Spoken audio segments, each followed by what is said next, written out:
เมืองสวรรค์ขยันรวมไอ้มาเห็นแต่จนหวังรวมขยันนักบ่ทองเกิดว่าพวกใครพอและขอเกี่ยวอยู่บ่ดีบ่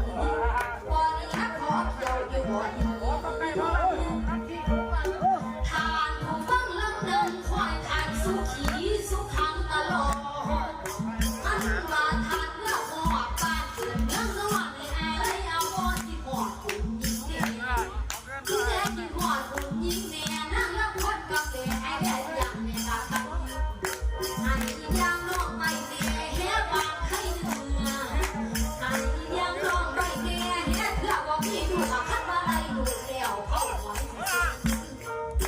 น้องมีคุกมีปืนก่อนเขาใกล้กัน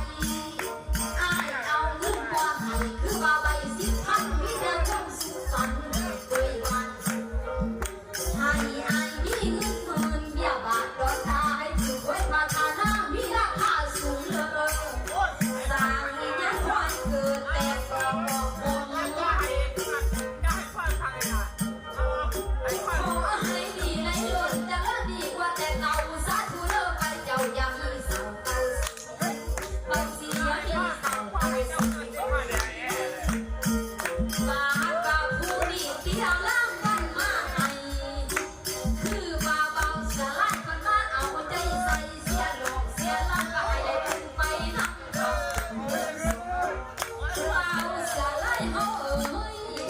อาเงินให้10,000ให้มีหน้าหลายๆทองให้มีเขาเต็มสามมีสะดุดยิ่งหน้ามาหุ่นมา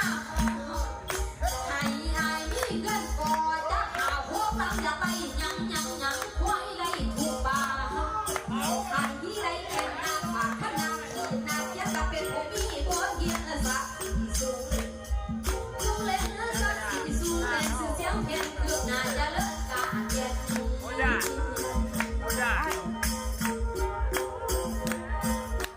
อนมาหาผู้นี้เดี๋ยวเบิ่งข่าวเบิ่งที่คือยังเป็นผู้ใหญ่เพิ่นมาเอาใจใส่เสียหลงเสียแล้วมาดีสาวบ่ลำคอยสิเข้าไปเว